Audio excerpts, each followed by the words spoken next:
আসসালামু আলাইকুম। প্রিয় দর্শক, নির্বাচনের বলতে গেলে আর মাত্র 10-11 দিন এবং প্রচারণা তো শেষ হয়ে যাবে একদিন আগেই। সেই হিসেবে 10 দিন ধরতে পারেন। এখন নানা ধরনের প্রতিশ্রুতি আগে চলেছে, যেটা আগে মনে করেন প্রতিপক্ষের ব্যাপারে নানা ধরনের অনুযোগ হয়েছে। প্রতিপক্ষের বিরুদ্ধে নানা ধরনের গালিগালাজও মৃদুভাবে হয়েছে, আমরা দেখেছি। এবং নিজেরা কি কি করতে পারবেন সেটা বলা হয়েছে। বিভিন্ন প্রলোভন দেখানো হয়েছে, অলৌকিক নানা ধরনের প্রলোভন দেখানো হয়েছে, আমরা এগুলো দেখেছি।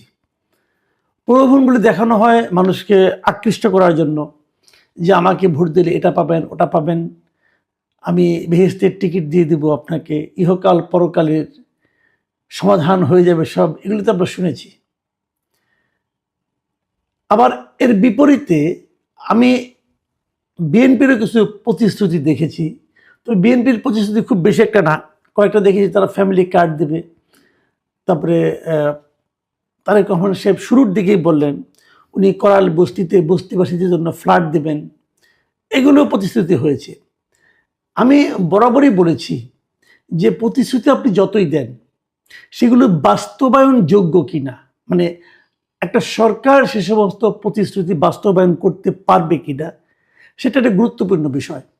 এবং আমাদের দেশের মানুষরা না সেগুলো সহজেই বের করে নিতে পারে যে আদৌ কি এটা বাস্তবায়নযোগ্য। বস্তিতে যে ফ্ল্যাট দেওয়া, এটা আমার কাছে বাস্তবায়নযোগ্য মনে হয়েছে। উনি পারতে পারেন, ওই জায়গায় যদি বহুতল ভবন করা হয় সেখানে হয়তো দিতে পারেন। কিন্তু আমার একটু সন্দেহ আছে, সেটা হলো ভবনের বাস্তবায়ন যখন করবে, যখন বহুতল ভবন তৈরি করবে, যখন ফ্ল্যাটগুলি তৈরি করবে, পাবে কারা? দেখা যাবে দলের গুরুত্বপূর্ণ ব্যক্তিদের, যাদের ড্রাইভার অথবা বাসার কাজের লোক, তাদের আত্মীয় স্বজন, হয়তো দেখবো তারাই পাবে, যারা বস্তিতে এতদিন ছিলেন দীর্ঘদিন ধরে, 15 বছর 20 বছর, হয়তো দেখা যাবে তালিকায় তাদের নাম নেই। এরকম হওয়ার সম্ভাবনা আছে, কারণ এর আগেও হয়েছে, আমরা দেখেছি। আওয়ামী লীগ আমলে এই ধরনের উদ্যোগ নেওয়া হয়েছিল, ফল এরকমই হয়। যা হোক, তবুও বাস্তবায়নের জন্য করতে পারেন, এটা অবশ্যই ইতিবাচক দিক। কিন্তু আজকে আমি এই ভূমিকাটা দিলাম এ কারণে যে বিএনপির একজন খুবই গুরুত্বপূর্ণ নেতা ইদানিং, মিস্টার ডক্টর মাহাদি আমিন, উনি তারেক রহমান সাহেবের একসময় উপদেষ্টা ছিলেন। এখন এই নির্বাচনের সময় উনি মূলত মুখপাত্র হিসেবে কাজ করছেন। ওনার একটা বক্তব্য আমি শুনলাম। সেই বক্তব্যটা শুনলে আমি অবশ্যই চমকিত হয়েছি। আমার কাছে বিশ্বাস হতে চাইনি প্রথম। বিভিন্ন কয়েকটা পত্রপত্রিকায় এক এক ধরনের এক এক পত্রিকায় দেখলাম, কেউ বললো এভাবে, কেউ বললো ওভাবে। মূল বক্তব্যটা শোনার জন্য আমি ইন্টারনেটে, ইউটিউবে আমি সরাসরি বক্তব্যটা পেলাম, ভিডিওটা পেলাম। উনি কি বলেছেন এটা আপনাদের সঙ্গে একটু আমি শেয়ার করতে চাই। আমি ওনার বক্তব্যটা থেকে হুবহু আমি এটাকে লিখে নিয়েছি, কাজে এখানে একটা শব্দ এদিক ওদিক হওয়ার কোনো সুযোগ নেই। আপনি শুনুন উনি কি বলেছেন। উনি বলেছেন যে তারেক রহমান ঘোষণা দিয়েছেন সবার জন্য আমরা ইন্টারনেটকে ফ্রি করতে চাই প্রাতিষ্ঠানিকভাবে। দেখুন, এটুকু শুনলেই কিন্তু আপনি বিস্মিত হয়ে যাবেন যে সবার জন্য ইন্টারনেট ফ্রি, এটা তো একটু অন্যরকম লাগে কিন্তু।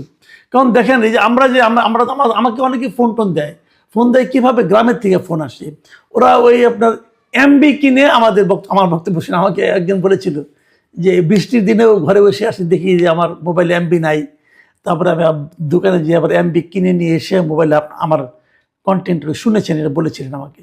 তো ওই এমবি কিনে একটা কন্টেন্টের জন্য এমবি কিনে, ইউটিউব দেখার জন্য এমবি কিনে তারা কিন্তু আমাদের এগুলি দেখে। তো তাদের এই এমবি আর কিনতে হবে না এখন থেকে। যদি বিএনপি ক্ষমতায় আসে, সব ইন্টারনেট উনি ফ্রি করে দেবেন। তারপর আবার পরে আমি ভাবলাম আসলে কি সবাইকে বলেছেন নাকি কোনো জায়গায় বলেছেন। আমি আবার আরেকটু পড়লাম মানে উনি আরও কি বলেছেন সেটা শুনলাম আর কি, যেটা আমি লিখে আপনাদের পড়ে শোনাচ্ছি। তারপর বলেছেন যে বিএনপি ইনশাল্লাহ সরকার পরিচালনায় আসলে বাংলাদেশের সব স্কুল, কলেজ, বিশ্ববিদ্যালয়, অফিস, গ্রামীণ ডিজিটাল সেন্টার, হাসপাতাল, রেল স্টেশন এবং এয়ারপোর্ট সহ যেসব জনবহুল স্থান রয়েছে সেগুলোকে ধাপে ধাপে বিনামূল্যে ইন্টারনেট সুবিধার ভিতর আনতে চাইবে। আসেন এই বাক্যটা একটু আগে বিশ্লেষণ করি, তারপরে আমরা পরের বাক্যে যাব। এখানে যেটা বলেছেন যে এগুলোতে বিশ্ববিদ্যালয়, কলেজ এগুলো থাকবে, গ্রামীণ ডিজিটাল সেন্টার কি আমি যাই না, ওটাই থাকবে, হাসপাতালে থাকবে, রেল স্টেশনে থাকবে, এয়ারপোর্টে থাকবে, ঠিক আছে। তারপরে বলছেন যেসব জনবহুল স্থান রয়েছে। এখন জনবহুল স্থান কোনগুলো? জনবহুল স্থান হাট বাজার, জনবহুল স্থান। দেশের সমস্ত হাট বাজারে ইন্টারনেট আমরা পাবো, আশা করতে পারি। এবং ঢাকা শহরে তো আপনি যেখানে যাবেন সেটাই জনবহুল স্থান। ঢাকা শহরটাই তো একটা জনবহুল স্থান। ঢাকা শহরে সব জায়গায় থাকবে, থাকবে তো থাকবে। সবগুলিতে ধাপে ধাপে বিনামূল্যে ইন্টারনেট সুবিধার ভিতরে আনতে চাইবে। এখানে আবার একটুখানি কথার মারপেচ কিন্তু আছে। মারপেচ যেমন একটা মারপেচ হলো ধাপে ধাপে, মানে একদিনে না, হয়তো ক্ষমতা আসার পর শুরু করবে, এই ধাপ শেষ হতে হতে 5 বছর চলে যেতে পারে, কিন্তু তারপরে শেষ হয়তো হবে না, তখন হয়তো বলবে যে আরও 5 বছরের জন্য দেন, আমাদের ধাপ এখনো শেষ হয় নাই। ধাপে ধাপে যে পরবর্তী 5 বছর অথবা 15 বছরে হয়তো ধাপে ধাপে শেষ হবে। যাক, একটু মারপেচ এখানে আছে। তারপরে আবার শেষের দিকে দেখেন কি বলেছে, যে ইন্টারনেট সুবিধার ভিতরে আনতে চাইবে, আনতে পারবে বলে নাই, তারা আনতে চাইবে, ইচ্ছা থাকবে, কতদিনে করবে জানি না। ওকে, আসেন তারপরে উনি কি বলেছেন শুনি আমরা একটু। তারপরে বলেছেন যে আমাদের মূল উদ্দেশ্য দেশের মানুষ যেন সহজে তথ্য এবং আধুনিক সেবা পেতে পারে, যারা বিভিন্ন ধরনের কর্মসংস্থানের সঙ্গে জড়িত, নিজেরা উদ্যোক্তা হিসেবে গড়ে উঠেছেন, ওনারা যেন ফ্রি ইন্টারনেটটুকু পেয়ে যার যার অর্থনৈতিক কর্মকাণ্ডকে আরও শানিত করতে পারে। এই জায়গাটা এসে কিন্তু উনি পুরাই আসলে ব্যাপ্তিটা প্রকাশ করেছেন। কি বলেছেন, যে যারা নাকি বিভিন্ন রকম কর্মসংস্থানের সঙ্গে জড়িত, যেমন ধরুন আমি নিজেও কিন্তু একটা কর্মসংস্থানের সঙ্গে জড়িত, যার সঙ্গে ইন্টারনেট জড়িত আছে। এই যে আমি কথাগুলি বলি, এটা কিন্তু ইন্টারনেটের মাধ্যমে আমি আপ করি। হ্যাঁ, আমার একটা ইন্টারনেট দরকার পড়ে, তাহলে আমি যেহেতু আমি তো নিজেই স্বাবলম্বীভাবে কর্মসংস্থানটা করি আর কি, আমি কারো চাকরি করি না, সেহেতু এইটা কাজটা করতে গেলেও আমি যে ইন্টারনেটটা আমার লাগবে, এই ক্ষেত্রে সরকার আমাকে বিনামূল্যে দিবে। এটা কিন্তু আমার জন্য খুবই আনন্দের, এবং এটা যদি নিশ্চিত হয় আসলে আমি কিন্তু এই একটা কারণেই বিএনপিকে ভোট দেব। আমি দেবো, আপনার কি খবর আমি যাই না। তারপর বলেছেন সুতরাং আগামীর বাংলাদেশ ইনশাল্লাহ ইন্টারনেট হবে সবার, এটাই বিএনপির অঙ্গীকার। এখন আমি ব্যাপারটা পুরো বিষয়টাকে নিয়ে একবারে বলি। সেটা হলো সারা দেশে ওনারা ইন্টারনেট দিবেন, এটাই মূলত উনি বোঝাতে চেয়েছেন। যারা ব্যবসা বাণিজ্য করেন, যারা ইন্টারনেট ভিত্তিক ব্যবসা করেন, ইন্টারনেট ভিত্তিক স্টার্ট আপ করেছেন, ওদের সবাইকে ওনারা ইন্টারনেট দিবেন এবং ফ্রি অফ কস্ট। এই জন্য আমাকে কোনো পয়সা দিতে হবে না, ধাপে ধাপে দিবেন। আমি মিস্টার মাহাদি আমিনকে বলি, ভাই হিসাব করছেন কত টাকা লাগবে? একটু হিসাব করে দেখেন। ওকে, হিসাব না হয় পরে করবেন। সাফল্যের ইতিহাসটা একটু ঘাটছেন। পৃথিবীর কয়টা দেশ এই মুহূর্তে তার দেশের জাতির জন্য ইন্টারনেট দিতে পারে ফ্রি? আপনাদের কোনো হিসাব আছে? যোগাযোগ করেছেন? আমি আপনাকে একটু ধারণা দিই, আপনি নিশ্চয় স্টাডি করেছেন। পৃথিবীতে প্রথম দেশের সমস্ত মানুষের জন্য প্রথম ইন্টারনেট দিয়েছে এস্তোনিয়া। এটা 2020 সালে তারা 2000 সালে এটা স্টার্ট করছে। তারা 2000 সালে স্টার্ট করেছে, সারা দেশকে ইন্টারনেটের আওতায় নিয়ে এসেছে এস্তোনিয়া। ছোট্ট একটা দেশ ভাই, পপুলেশন একটা ফ্যাক্টর, আয়তন একটা ফ্যাক্টর। ছোট ছোট জায়গায় তো অনেক জায়গায় এয়ারপোর্টে ইন্টারনেট ফ্রি আছে, ছোট্ট একটা জায়গায় কিন্তু এয়ারপোর্ট। তাহলে পৃথিবীর সব এয়ারপোর্টে ইন্টারনেট ফ্রি নাই, অনেক ঝামেলা আছে। তো কিভাবে পারবেন? সিঙ্গাপুরে ইন্টারনেট ফ্রি আছে। সিঙ্গাপুর অত বড় দেশ, আমাদের মিরপুরের সমান হবে। সিঙ্গাপুর পুরো দেশটা আমাদের মিরপুরের সমান হবে। সিঙ্গাপুর তো আমার ঢাকা শহরের সমান না। সিঙ্গাপুরের পপুলেশন কি আমার ঢাকার সমান হবে বলেন? হবে না তো ভাই। আপনি পুরো দেশে হিসাব করছেন কিছু? আমি আপনাদের একটা ঘটনা বলি। 2019 সালে, মানে 2020 সালে যখন আপনার দিল্লিতে বিধানসভা নির্বাচন হয়, তখন ওখানকার খুবই জনপ্রিয় যিনি প্রধানমন্ত্রী ছিলেন আর কি, আম আদমি পার্টির আপনার অরবিন্দ কেজরিওয়াল, উনি কিন্তু বলেছিলেন যে ওনারা ফ্রি ইন্টারনেট দিবেন ওনাদের দেশকে দিবেন। এবং সেটা দিতে যে ওনারা কি করেছিলেন, ওনারা একটা প্ল্যান করেছিলেন, আমি প্ল্যানটার সম্পর্কে আমি জানি, এই জন্য আমি বলছি।